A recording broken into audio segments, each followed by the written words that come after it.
So you guys have a really good mentor here. Me and Michael spent some time on some long bus rides in a mastermind we were in, and we're talking a lot and shit. So it's good to see what you built here, man. This is really awesome. Yeah, man, it's exciting, right? There's a lot of growth along the way, but it's been a fun journey. And yeah, for those who don't know who you are, we'll have you introduce yourself. But yeah, Raul and I met at Avengers Mastermind. We paid a pretty penny to be a part of. And when you rub shoulders with the best of the best in the business, you get to connect and collaborate and bounce ideas off each other. So I'm excited for you to share, man, since then when we met, and what has changed, because I think I had seen, we'll tease people with this real quick. Maybe you just did a $300,000 month recently That's right. in your business. Okay. That's right. So if that doesn't catch your attention, guys, I don't have anything for you. He just did a $300,000 month in his business, and it's really morphed a lot since then. And there's a lot of lessons I think we can speak of along the way. So just to give people a little bit of background, man, tell people who you are and kind of how you got to where you are today. Nice, man. Yeah. So name is Raul Balufe. I'm out of South Florida. I'm born and raised in Miami. Sunshine kid over here. And man, I started in the car business. Actually, I was going to college. I didn't have great grades. Graduating high school, I played some ball, some baseball, and I was studying economics in college. And then my father had a car dealership here in Miami, and that was kind of my path to work in the car business, sell cars, and become a manager, then do finance, and then own the car dealership one day. And it was thriving. It was doing millions of dollars a year, and but I hated it. I just didn't like it. And I mean, I don't know if you guys come from the car business or if any of you guys have sold cars or know somebody. Typically, the feedback you get is not great. So I lived it, and I was like, bro, there has to be something else here. Like, and my father had bought some real estate, but really I noticed a lot of wealthy people that were buying Mercedes and BMWs. A lot of them had real estate when I was filling out their credit applications. So a bunch of light bulbs kept going off. And one day I'm like, screw this, man. I'm going to figure this out. And then I found a podcast of wholesaling real estate. And bro, that was it. I was just like, this is what I'm going to do. Before I even did a deal, I quit my job, and which was kind of hard because there was a big future there. Ships and your family's own car dealership, huh? Yeah, there's a big future there. I'm like, screw this, man. Like, I'm just gonna figure this out. I was 21. Like, I got nothing but time. Like, I can mess up. And yeah, I went, I went head first into it. It took me 3 months to get the first deal. I got the first deal using a through gosection8.com website. Pretty crazy. We can share more details on that. After 3 months I got the first deal. Then I got a mentor locally. I didn't have any money, and I borrowed money to pay him $2,500 to mentor me back then. And then, one deal turned to 3, then 5, then 10, then, a couple hundred now. And I've been 8 years in the business. So I've seen a couple things. I don't know it all, but I can share with you guys my best answers and from my experiences, what has worked and not worked. And I'm happy to give back and answer questions.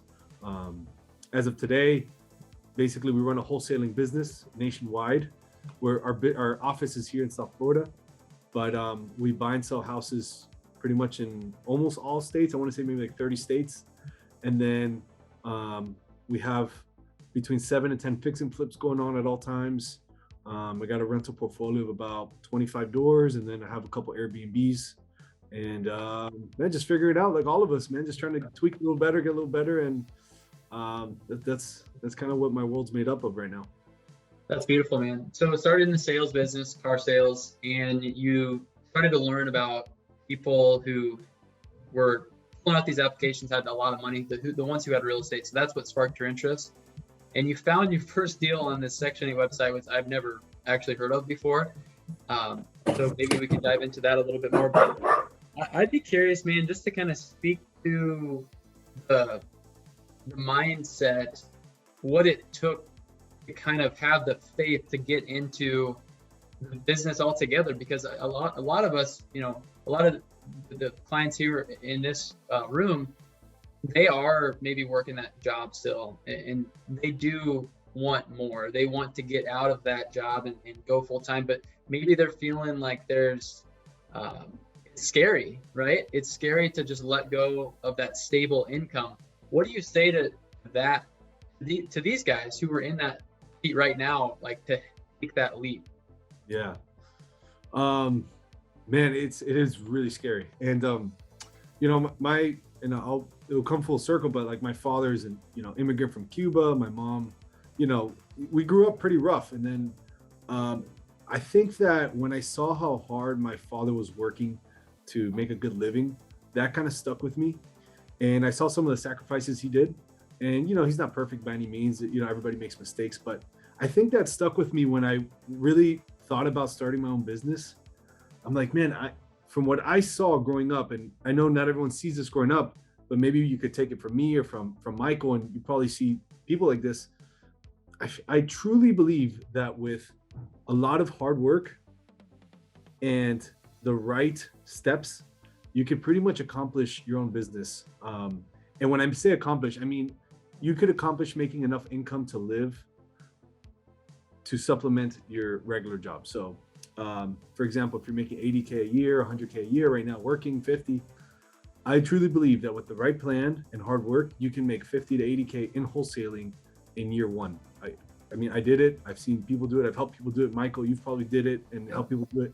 So I don't know if that offers a little inspiration, but I just started learning that from other wholesalers and real estate investors. I'm like, dude, I can make this. I think I was making like 40 or 50K back then when I was started. I'm like, what do I really have to do to make 50,000 wholesaling so I can do this full time? And that's just all I fixated on. That's what helped me. I don't know if that was the answer you guys were expecting, but that's what really helped.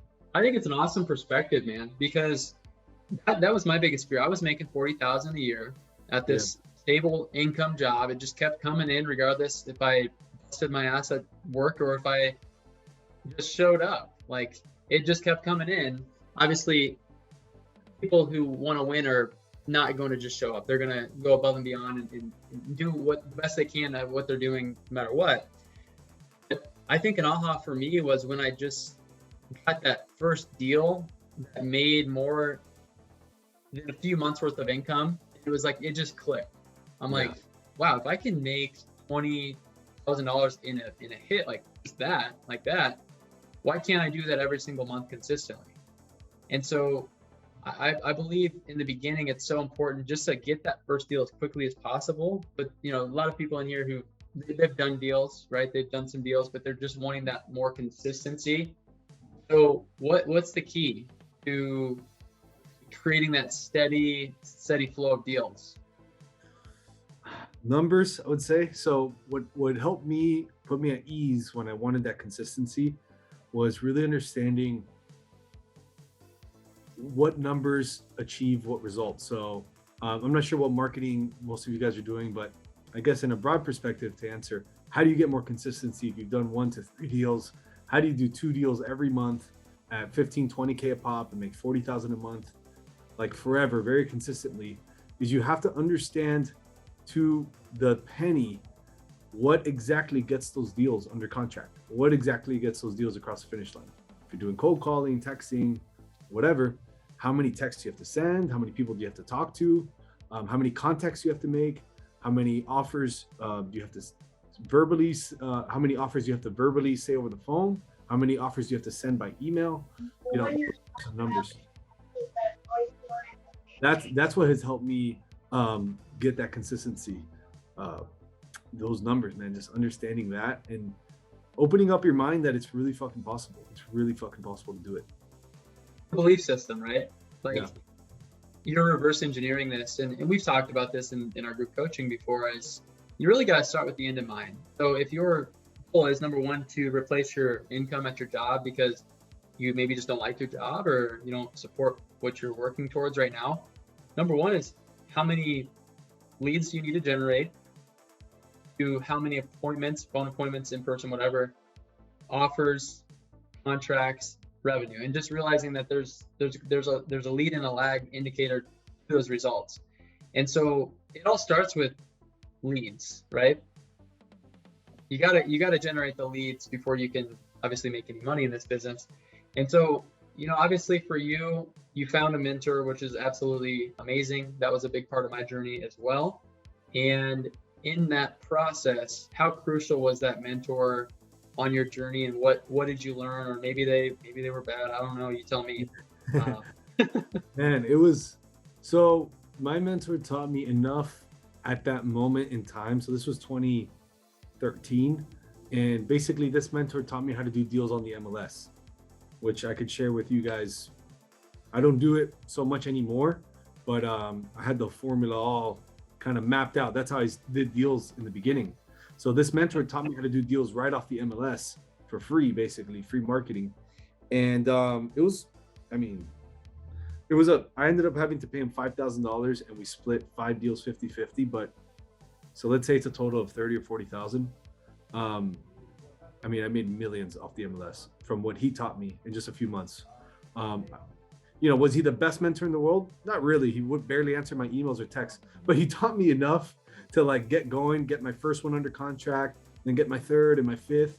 So at that time, that mentor, he's not the greatest mentor in the world, but he taught me enough to make a lot of money on the MLS. And that's like what I needed at that moment in time.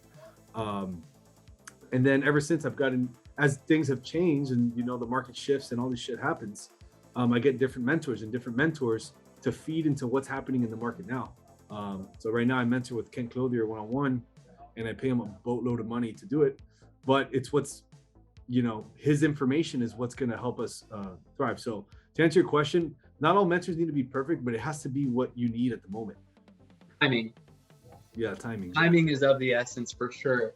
Dude, Ken Clothier, what, if you don't mind putting some perspective to a boatload of money, isn't his is like 50,000 a year or 60? If you double it, you're on the right track. Okay. Yeah, I pay him 10K a month for mentorship. Oh my gosh. Yeah. That's just crazy. And by the way, Kent, if you haven't heard of Kent Clothier, you may have been living under a rock, but if you want to know somebody who's crushing the game, he's the godfather. And he was actually an Avenger in our previous mastermind. Kent goes deep on helping people also start and scale their business, but it's like above and beyond just a normal business. It's like, how can we do 8 and 9 figure companies? Am I on the right track with that? Yeah, basically. 7 figures is another question with Kent. Yeah, he's trying to get us to 8 figures and then my wealth to 9 figures within 7 years or something. So it's, Okay. It's a lot in there, obviously. And obviously, I didn't start there. It's 8 years later is when I was able to get a mentor like this. My first mentor was a couple $1,000 and just kind of like taught me how to do deals on the MLS. And then after that, I joined a mastermind and things. Now, could you do this by yourself? Yes, but that's like going and try to walk onto a college basketball team, like, and being self-taught and not having a basketball coach or anything. Like, could you do it? Yeah. I mean, are you 6'7" and can shoot from half court and that's on you. But I feel like everyone in this room is bought into learning from people who are actually doing this and getting direct education, which is amazing. All you guys in this room, you're way ahead of the game. Believe me, you're way ahead of the game. I don't even know you guys, but I know from being a part of Michael's group, you're way ahead of the fucking curve. I can tell you that. Yeah, no, there's something powerful about proximity. And Ken talks a lot about this, actually. Just proximity is power. And just being around these types of conversations is so powerful. It just completely changes your mind of what is possible. Because I was telling these guys once, in the beginning for me, it was just, I just want to replace my income. I just need to make $5,000 a month to cover my bills, pay for my house, pay for my car, and I'm good. Yeah. And then I did that. And then it was like, okay, well, now if I can make $20,000 a month, I'll be rich. It'll be a dream. Yeah. That, right? Still doing it. And now it's a completely different level of conversation. And I don't know if that belief system would have even happened had I not put myself in the room with guys like Kent, like you, who are making 8 figures, who are making 9 figures, who are selling businesses for hundreds of millions of dollars. Like, some of these guys in our mastermind, just as perspective, and this is not what this call is about. I just want to put some perspective here. Own jets. They fly jets. And so it didn't just happen overnight. They invested in themselves. This was a journey. And so it's hard for me to not compare myself to guys like Kent when I know Kent's 20 years older than me or however much older he is than me. But by being in that room, by being in that conversation, you are already leaps and bounds ahead of somebody who's not. Yeah. So I just wanted to point that out. No, great point. And in the beginning, I mean, I remember being, just starting and hearing, this, or being around people like that, I'd be like, I'm never gonna get there. Like, this is impossible. Like, there's no chance. But something that always sticks with me is this quote: is get until where you can see. When you get there, you will see further. So get to your first 2 deals a month. Then when you get to 2, you can visualize 4. When you get to 4, you can visualize 8. And that might happen in 9 months, that might happen in a year, that might happen in 6 months, that might happen in 2 years. But I just say just focus until where you can see. Whatever that vision is for you, is that 3 deals a month, 6 deals, whatever that is, like, fixate on that. And once you get to 6, 2, 3, whatever your number is, believe me, you're going to see further. And then that just starts compounding, and then you can see whatever dream you want to see. How important was it to buying Porsches? No, I'm just kidding. I'm totally kidding. How important was it to invest back in your business when you first got started?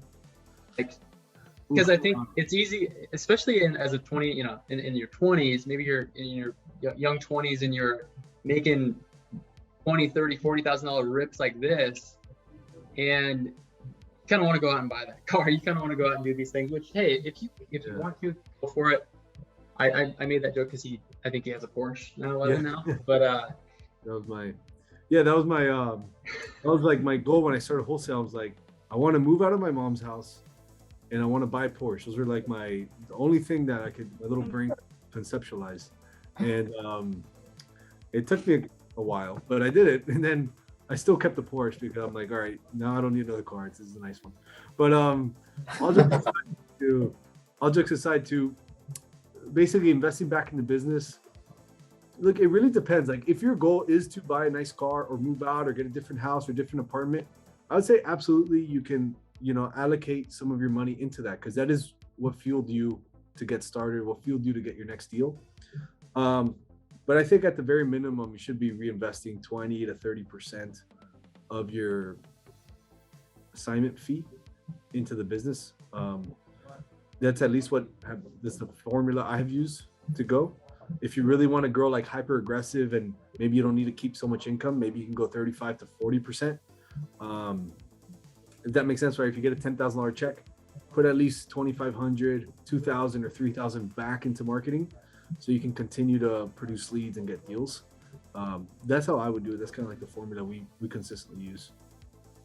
Yeah. And do you use profit first for your business model at all? Or have you heard of that? Yeah, of course. Yeah, Profit First, the book by Michael Mcdonald. Yeah, absolutely. Yeah.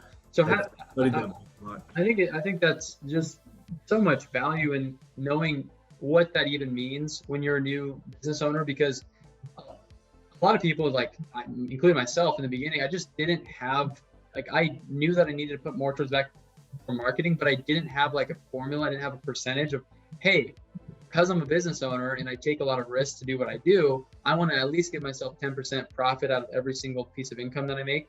Oh, by the way, I also want to give myself 25 to 30% back into operations so I can continue to run my business so it continues to pump out cash.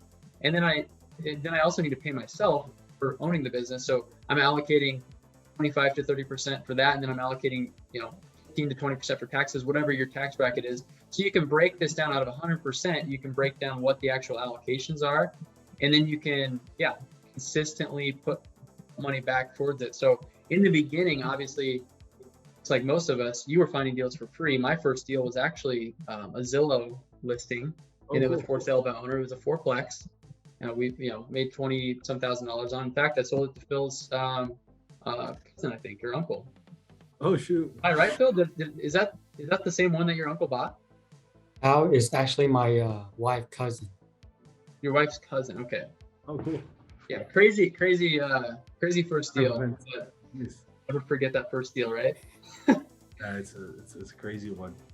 Yeah, I mean that. I guess my point. Sorry to interrupt you, man. My point is in the beginning you're allocating X, whatever you can afford to put into marketing, and then how does that progress? Is it just like your numbers, so you know where to put your money and how to move forward with that?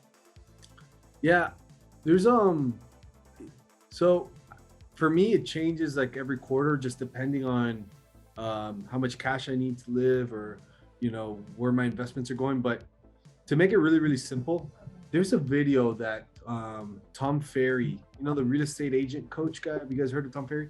Tom Ferry has a video on YouTube called it's got like millions of views. It's probably like, it's a profit first video, but like he talks about it from a real estate agent or commission perspective.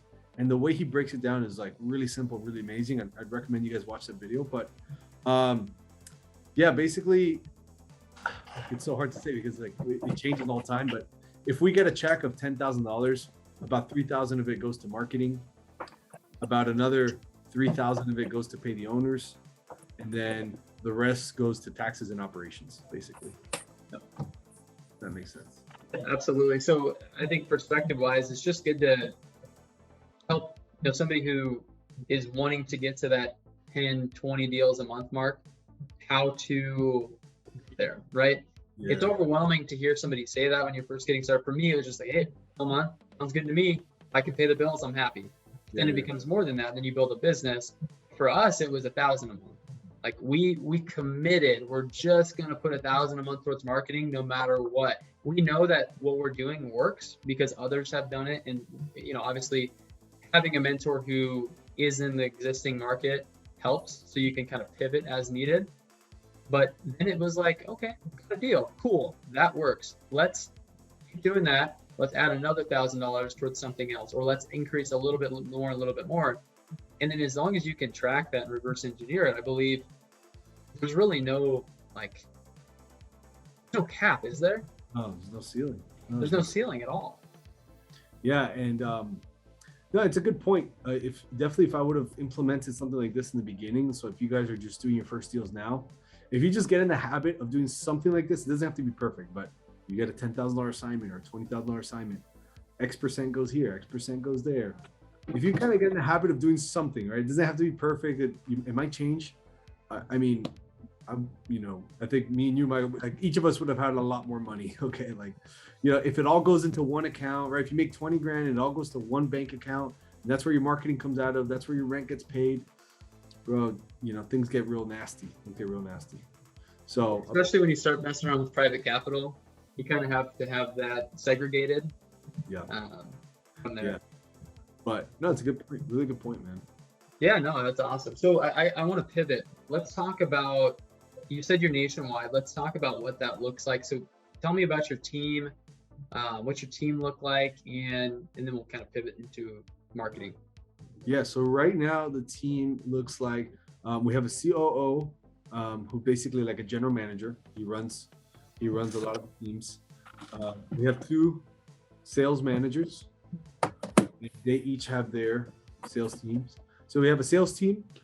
The sales team consists of 6. It's basically 6 people that can close deals over the phone. And then we have another 6 junior sales team. So total team of 12 sales team. Then we have a dispositions team that sell properties. And that team is 3 people. It's, 3 paid, like salary, virtual assistants or in office. And then we have, what else do we have in here? Me, but I don't really count. No one likes me here anymore. And then we have the sales dispo. There are dispo people, they do transaction coordination, so we don't have a TC, like the dispo does the closing. And then we have one texter that does cold texting for us. And then we have a cold call team that we hired through a cold call center. And then we have a full-time recruiter in the office hiring salespeople. How crucial has that position been? Recruiting is the hardest aspect for an entrepreneur, at least in my opinion. So. Yeah, recruiting is interesting. And, so the business model we wanted to go for was kind of like a real estate brokerage. I think maybe me and Michael, we spoke about this in Avengers, but like we wanted to grow. Like I wanted to think about, all right, how do I make this wholesale business grow very predictably? So when I looked at wholesale businesses and real estate brokerages, there are way more real estate brokerages that have grown and made profit and become a big monster, like Keller Williams, Caldwell. And what they have done is they've also built a recruiting machine. This has helped them grow from 1 million to 10 million to 100 million. So what I realized was that the recruiting is a separate, almost like a separate marketing, just like how we do cold calling and texting. Recruiting, I see it as like a marketing channel. So what we do for recruiting, we have a full-time recruiter. We pay him like $2,500 per month, and then we pay him commissions every time he hires somebody. And the goal there is to hire salespeople, and these salespeople produce deals, and these deals make us profit. So that's how we see it. So how do you afford to do that? Are you paying your salespeople almost 100% commission? Yeah, 100% commission, all salespeople. So whatever they produce, they're getting paid off of that. So you don't have to come out of pocket to Right. pay those people. That's right. That's right. That's The only key. thing we come out of pocket is the dialers. Like we use Mojo dialer, and so we pay for those for the people, and then we give them the list and the phone numbers and everything. And are these salespeople, like, are they progressing? Are they starting off as like a junior position? They're cold calling these lists, then they're working their way up towards more of a senior position? Exactly. Yeah. So they start as a junior, and we basically have them call either cold call lists or follow-up database, like a big database of old leads. They're calling cold call old leads. They're doing that for a couple, maybe 2 months. After that, they graduate, and then they start calling warm leads, which is our text and cold call inbound leads. And then they do that for 2-3 months, and then if they graduate there, then they get access to the Google leads, which is now like their hot leads. And I mean, look, it's definitely a revolving door. There's a lot of people that come and go, but the number that matters to me is the return on investment. And basically, 30% of people we hire do a deal within 90 days. So if we hire 10 people in 90 days, 3 of them will do a deal. Our average deal size is about 30 grand. So that's 90,000. And it cost me about 15,000 for those 3 months. It cost me 15K in recruiting costs. And then we made 90,000. So it's a big ROI on our investment. So this is how we see it. Yes, it's people, and yes, people are coming in and out and stuff. But I think in this business, if you want to grow and make as much profit, you kind of have to really live and die by the numbers. If that makes sense. That's a really different perspective than what I think I'm hanging on to personally, because we've all been about, like, let's pay this guy a good amount, let's get him in the door, let's keep him for as long as we can. But at the same time, I think it's stunted our growth because we have too many opportunities, and we haven't had the sales force that we need, I believe, to continue to grow at that pace. And Right. so how do you get somebody in at $0?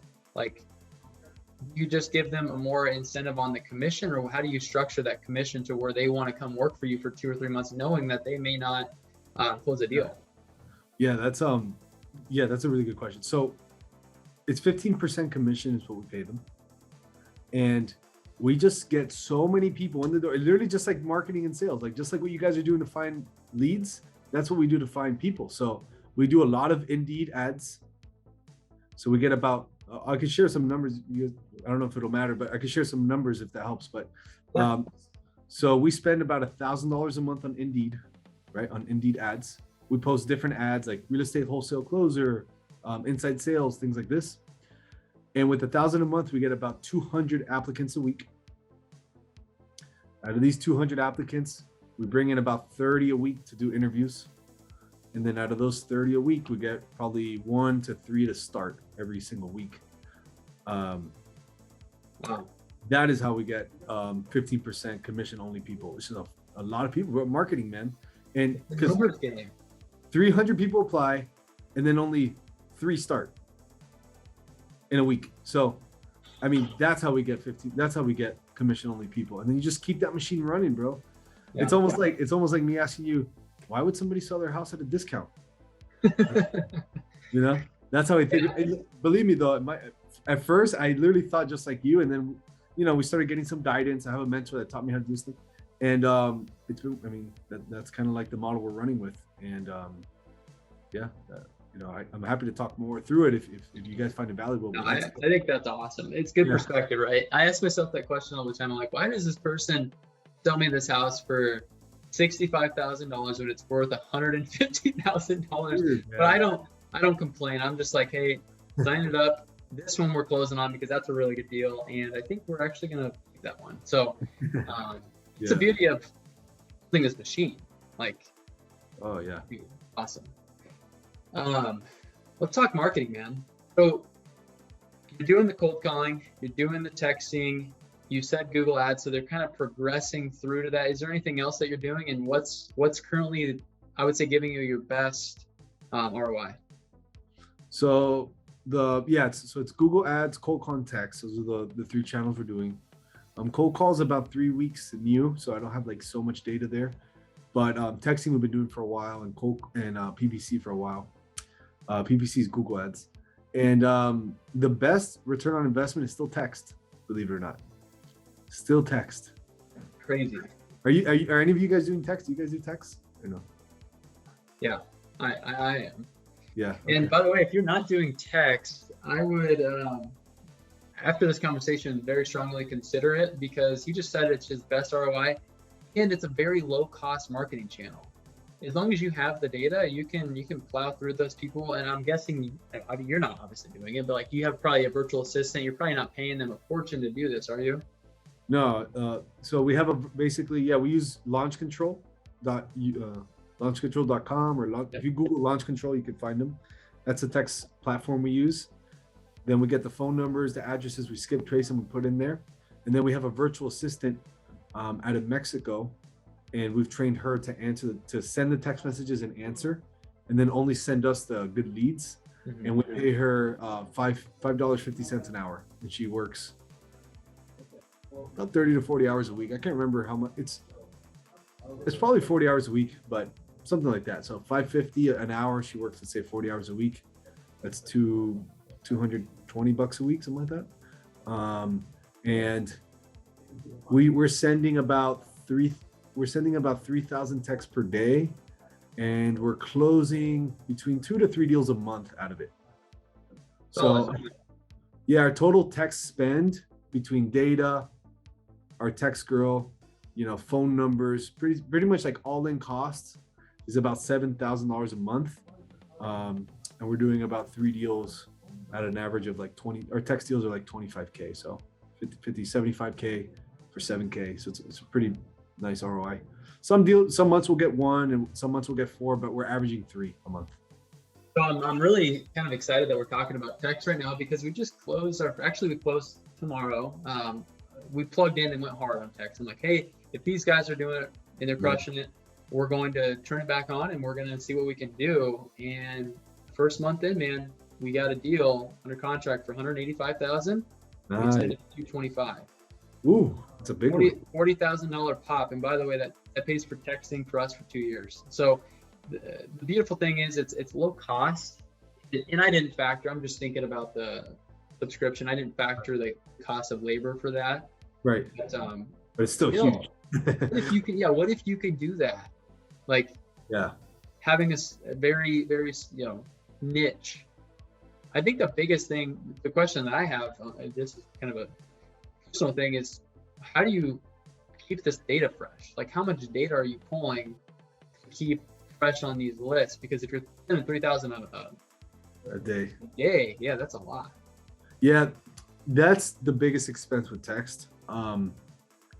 So to answer your question, we didn't know, like, I'm not great with data. My partner, my COO Lewis is better. I just said, how do we not run out of data? Because I hated that question every time that on our meetings. My dude, texting is doing great. He's like, oh, we had to slow down because data. I'm like, how do you never tell me that again? So he's like, well, we could just buy because we do Florida texting. He's like, we could just buy the data all of Florida. So we went out and we spent a lot of money and bought 3 million phone numbers in Florida. And that was like a year ago. So we haven't, what's funny is that for the past year, we've been using that data, and we just bought new data last month. So that lasted us like over a year, those 3 million records. I can't remember how much you paid for it, but I could give you like a rough idea, but it was like. I hope you got a pretty good discount. on Yeah, that? we got some discount, but it was in the tens of thousands. I want to say maybe 40K or something. I can't remember, but so we bought a lot of records. We did that initial investment, but then for like a year and a half or a year and 3 months, we didn't have to invest in data anymore. But let's say I'm just starting out. Let's say I'm in like your shoes and I'm like, all right, I want to get into text tomorrow. I don't have all that money. I would just start off with 10,000 records, 10,000 phone numbers. And then I would text about 500 per day and hyper focus on those 500 a day and text 500 people per day. That's going to funnel down to about 10 to 15 decent leads. These are going to be like tire kicker kind of leads. Call those 15 on the phone. Out of those 15, you'll get one good one every single day. And in about 30 days, you should have your first text deal if you follow that formula. Does that make sense? Absolutely. I mean, it makes perfect sense to me. Do you guys have any questions on that, by the way? Because in our minds, it makes perfect sense, right? It's just numbers. You're starting the conversations, and then did you hear him say calling those people? Yeah. I think the key is not be afraid that somebody on the other side is going to rip your head off, because it's just going to happen. You're going to have people who are going to be livid, right? Yeah. But it's one more livid person closer to a $40,000 deal. Yeah. It makes it all worth the while. Yeah, I'm not sure if this could be like time for a Q&A or anything, but yeah, if you guys have questions, feel free to mute yourself, or however, Michael, you run the meeting. I'm happy to answer more detailed questions, or we can keep chatting. Kind of up to you. I want to make sure I want to give as much value as I can to you and your group here. Yeah, no, I would agree. I kind of get in the habit of asking my own questions. So I want you guys to chime in, and this is an open conversation. We're always here to provide as much value and help as you can. So yeah, whatever questions you have, fire away. Yeah. So out of that 10,000, I'm assuming we should pull the high equity absentee list. So the list, the high equity has been our most profitable list forever, at least in my business. So yes, I would recommend high equity, but I wouldn't do absentee. I would do owner occupied and absentee. Like for me, we've seen that a lot of our big deals have actually been owner occupied, believe it or not. So actually our 3 largest deals this year have all been owner occupied. So the high equity, I would absolutely stick with that, but I would put both owner occupied or absentee. What's the biggest deal that you've done this year so far? We just closed one for 82K in Arizona this year. Boom. And actually our 2 other big deals, we had one at 81 and one at 72, and they were both in Vegas. Isn't that crazy? What do you think? Why do you think that is? I'm about to turn on the machine over there. You're about to what? I'm about to turn on the machine. You guys know I live in Vegas, right? Yeah, no, it was so weird. Why did that happen? I don't know. I honestly don't know. Did you sell? I mean, because deals are like, it's competitive, right? It's very competitive in these bigger markets, like especially Arizona. I'm not sure if it was Phoenix or somewhere else, but ultimately the same concept applies, right? Speed to lead. I'm guessing it was a Google ad lead, right? Ad lead, yeah. Can you walk us through that deal actually? Kind of course. Speak to it. Okay. So yeah, probably the dispo was the most crucial. Obviously, you make the money when you buy, but people are paying some absurd prices out here. Yeah, so on the first Vegas deal that was in the 70s, I want to say it was 72 or 73, it was a Google lead. It was an older lady. She wanted to move. She wanted to move across town. I don't remember exactly where. But more of the story, she needed moving assistance. Like she needed us to get the moving truck and, kind of like really help her with that. She was older. She had a daughter that was young that was talking to us as well, but the daughter kind of wasn't super helpful. But long story short, she just wanted to sell. We made her an offer at like 150. And the house was worth like maybe 380 or something like that. And she just said yes. And she signed the I don't know, it's so strange. So this, I mean, we were talking about it soon. I don't know how, why, I don't have all the answers, but yeah, and this has happened twice in Vegas. It's crazy. And then to find the dispo, we have to be very careful, because what I've noticed is with these big deals, like when you're making 50, 60, 70, 80, I don't know. I might be a little bit more paranoid. It's happened to me a bunch of times that like people try to steal your deal and things go wrong. So we didn't really blast this out. What we did was we went on PropStream and we searched cash buyers around that neighborhood, like within point 20 of that house, right? Like very right within that neighborhood. And we just picked up the phone and called them. Said, hey, we have a deal. We didn't give them the address. Hey, we have a deal. We saw you bought. Are you still buying? Kind of qualified the buyer a little bit. And then I remember those two buyers. And then before we even got them to walk through the property, we said, look, here's the address. Here's some pictures. Here's the video. Give me a preliminary offer. I'm not going to hold you to it, but give me an offer. I want to make sure we're in the ballpark before I get you to walk in. The sellers, antsy, this and that. And then the guy made us a preliminary offer at the 70, whatever. And the other guy was a little lower. So we just got that one buyer to walk in. He went through on his offer, and that's how we sold it. That's crazy. So you didn't go with the normal approach and blast it out to everyone because you didn't want somebody to snatch that deal? Yeah. Interesting. Yeah, I was almost going to close on it, but the dispo team my dispo girl did such a good job. She's like, look, I have a signed contract. I have escrow deposit. We're making 70 something. And I'm like, all right, there's no need to close on it. This guy seems real. And then he ended up buying the $81,000 deal. So just on two deals, we made like 160 grand just off of one buyer in like a couple months. So it's crazy. How much do you spend on Google Ads a month? We're at about between 40 to 50K a month from Google Ads. All right. That's a chunk. Didn't always start there, by the way, guys. I know we're talking like big numbers here. I'm not sure where all you guys are individually, in your paths and your journey, but this is years in the making. Okay, I once started for free, broke as hell, then started at 1K budget, then I had to go back to 500 budget, then I was broke again, and then so like this is like years in the making, right? So I hope to give you some encouragement with that. Yeah, no, that's a good perspective. I want to kind of talk about the disposition because that was a little bit unique compared to the normal traditional disposition, because normally you want to get as many buyers through as you can, get the highest offer. From there, you were strategic about it because of the spread. You weren't trying to get greedy. I think that's smart. What's normal on a virtual deal? Normal, like the dispositions process normally? The disposition process. What's traditional? Because you didn't have some person, some boots on the ground, go meet him at the property, right? You just went there and you trusted him. Yes. So I know. Trust him. So it's bit us an asset maybe a handful of times, but now we've gotten a little bit good at training our dispo to talk to the buyer and say, hey, look, we're not in this market. We have this deal under contract. Please negotiate with us, and we kind of have a little training process there. But like a normal deal, let's say we got one in Bedford, Ohio, which I don't expect you to know where that is because I don't know. I don't think people are flocking to Bedford, Ohio at this moment. But so what we do in a situation like that we have no buyers, nobody, we go on PropStream, same thing. We look in the whole county for cash sales in the last 6 months and, in the county of that property. And our goal is to get at least 600 buyers. So if we have to go back a year to get those 600 buyers, then we'll go back a year. So that's kind of the goal, 600. So we go to PropStream, we type in Bedford, Ohio, the county or the city, cash sales last 6 months. Oh, there's 400. Okay, let me go cash sales last year. There's 600, great. Then we get that list.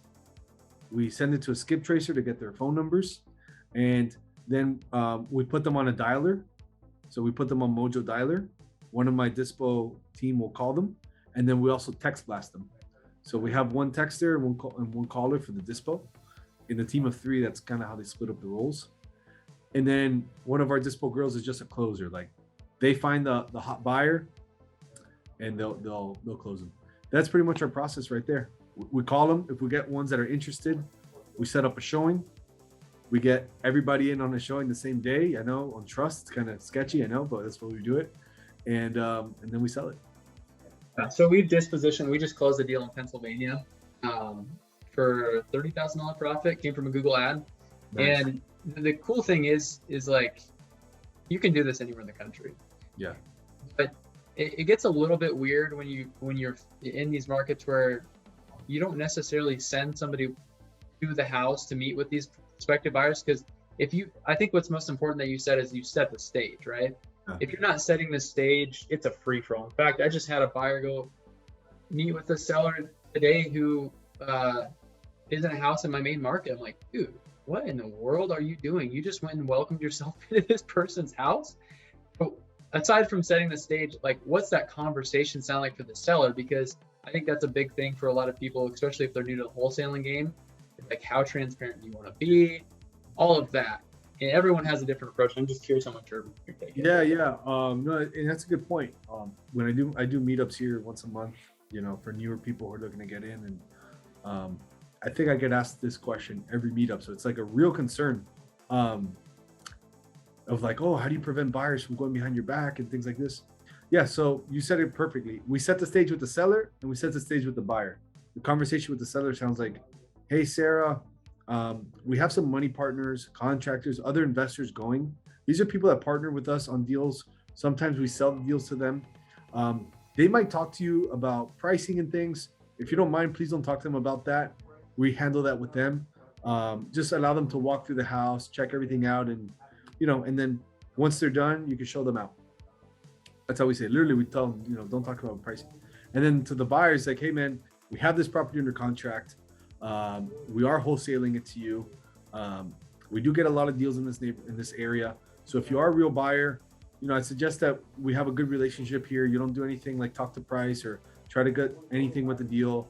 We have a legal team that we would then handle that. But, I want you to make profit. I want you to do deals. I want to do deals with you. And if you go behind my back on the first deal, it's not gonna be a good relationship.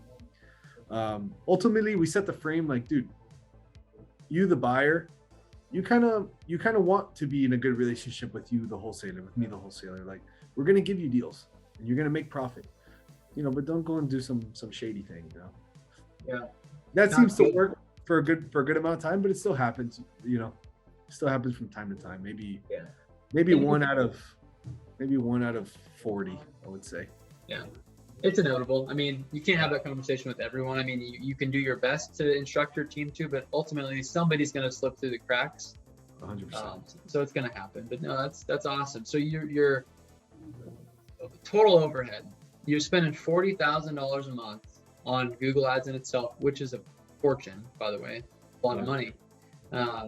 You have your texting, you have your calling, and you have your team.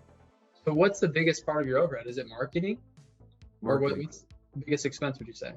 Marketing by far, yeah. Marketing, because we have commission-only salespeople.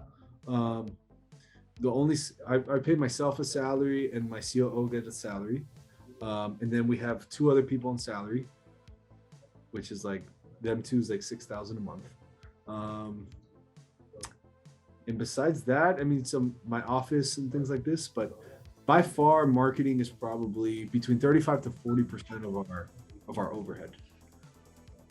Are you south of 100K overhead a month? No, yeah, we're south of that. We haven't hit the 100K overhead mark. No. You haven't hit 100,000. No, okay. Probably between 70 to 80K a month would be our spend, marketing plus all the things. Okay. What's pretty typical for the return on investment for your Google Ads? Have you nailed that down now? You've been doing it for a while? Yeah.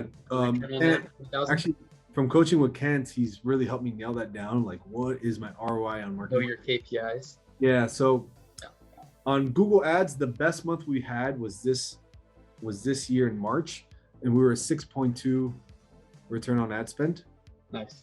So if we put 10,000 in, we got 62,000 back. That's what happened in March. On average, we're at 4.5. So we've had a 6.2 month, we've had a 3.5 month, 2.8, 5.0. So on average, we're 4.5 return on ad spend for Google Ads. Yeah, ours is 6. Oh, nice. So, yeah, ours is pretty solid right now through the course of the first 6 months of the year. Going to be checking on those here soon, actually. But yeah, so as you can see, Raul has this pretty well down to the science. He's reverse engineered this stuff. He knows exactly where his dollars are going, and he has a good proven process to follow. So it's really just about starting with where you're at and then progressing towards your ultimate goal. Maybe your ultimate goal is not to spend $100,000 a month and have this big overhead, or what some might look as an overhead, but I look at it as a printing machine of money, really just a cash machine. So what questions do you guys have? Because we have him for about another 9 to 10 minutes here, and then we gotta wrap. So ask away. Yeah, ask away, guys. Anything I can help you with? Are you guys working on your first deal and your next deal? You guys want to buy some rentals? Where are you guys at? I want to see if I can help add some value there and anything. All the above. Good, man. And what are you doing right now for like marketing and stuff? I'm doing cold calling and mailers. Oh, cool. Awesome. Are you doing the cold calling yourself, or you hired somebody? I got a VA that does the cold calling and set up appointments for me. And then you go in person to the appointments? No, most of them we do over the phone first, just to find out whether it's a qualified lead before we set the in-person visit. Awesome. Nice. Okay, so you do the qualifying, then go in person. Good stuff, man. I remember we used to go in person all the time here, and then we switched to the virtual, but I really believe in the in-person stuff. Like some of the big companies, Michael, me and you know, some of the big companies, they still do it in person and absolutely crush it. So, kudos to you for continuing to do that. That's awesome. But the guys who do the TV, who are spending $400,000 or $500,000 a month on TV ads. Yeah, and they do in person. And you, man, what would you say are some of your big challenges right now, man? Me?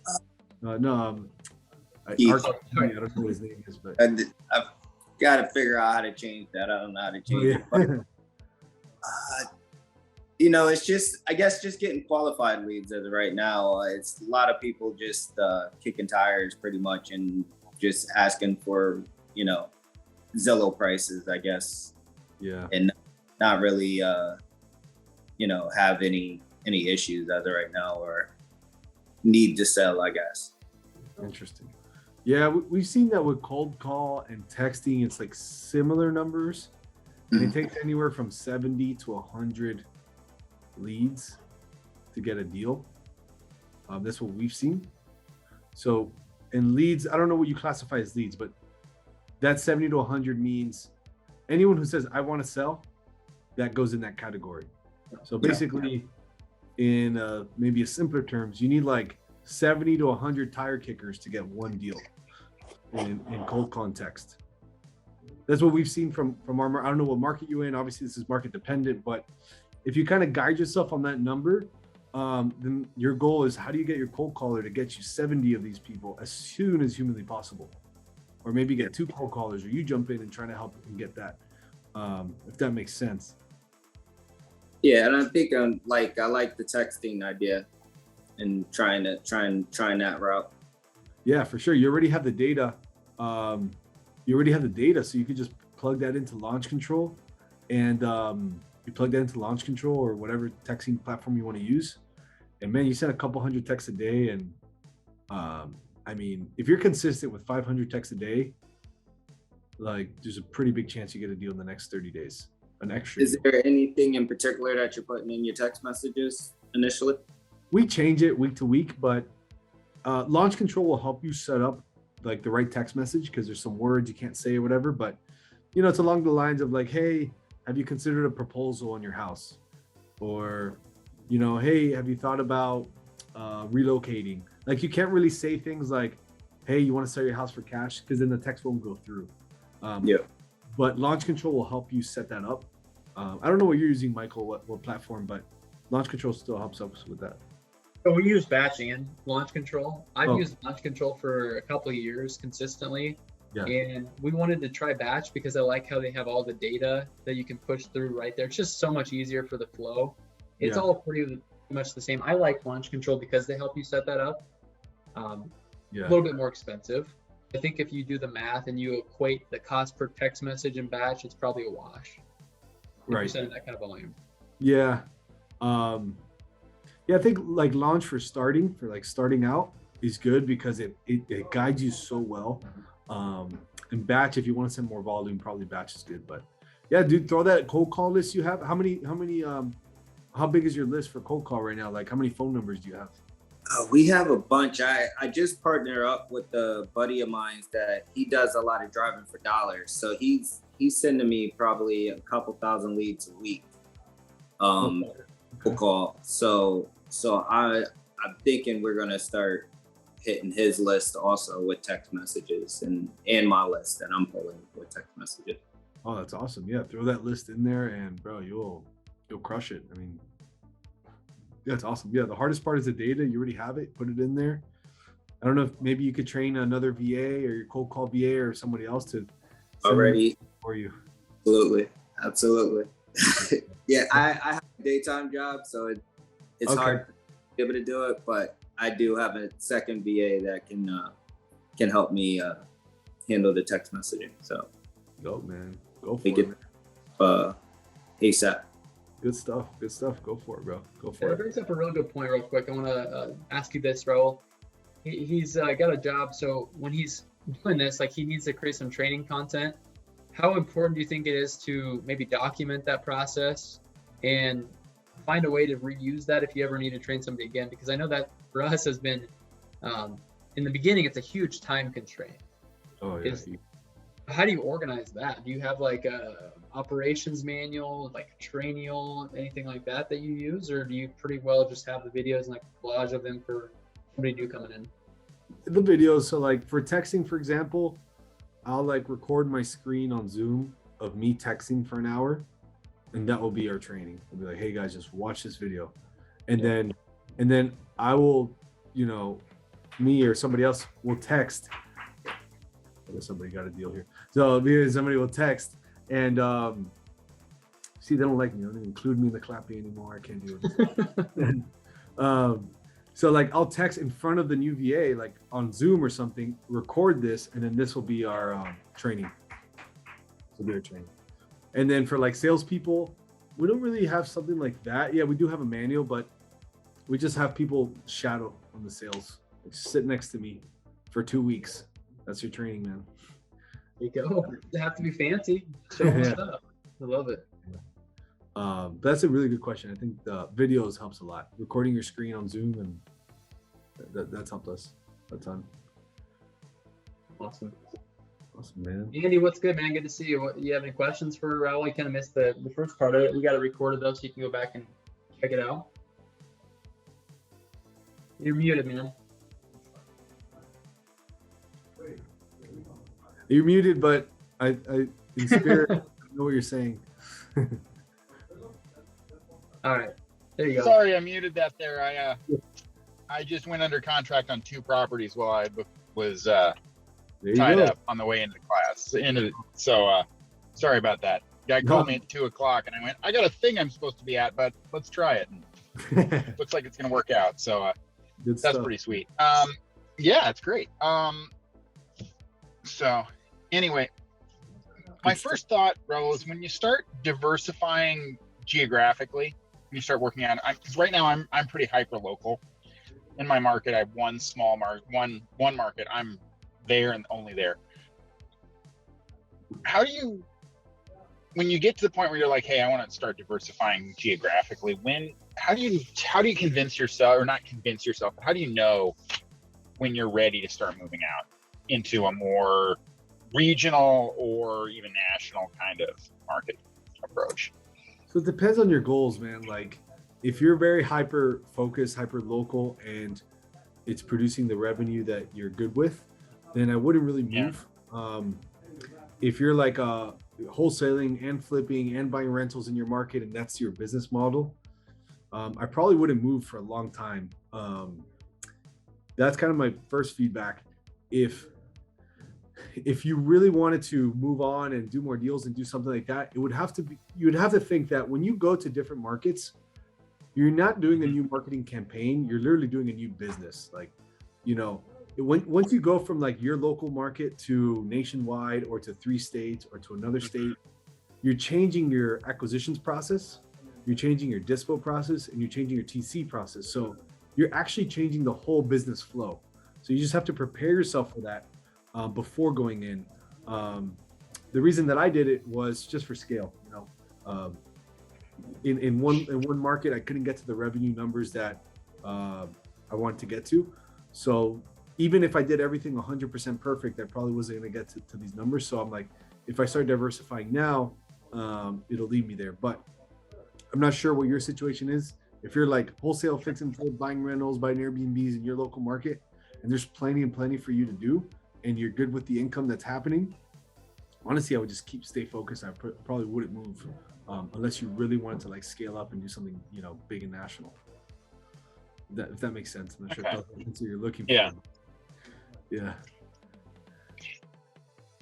I mean, I know very few people who don't like the idea of making more money, but I'm certainly not one of those people. But what I meant by that, I guess, was if you're wholesale only, it really depends on your market. But like if you're wholesale only, I mean, it's gonna be really tough to get above like $400,000 or $500,000 a month in one market, wholesale only. Sure. So for our goals, we wanted to get to 1 to 1.5 million a month in wholesale only. And just in my market, I couldn't do it. So I figured, all right, if I can't do it now, I might as well start going out. But in one market, I've seen a lot of people crush it and make $200,000-$300,000 a month in one market. So, you would have to kind of adjust your thinking around the goals there.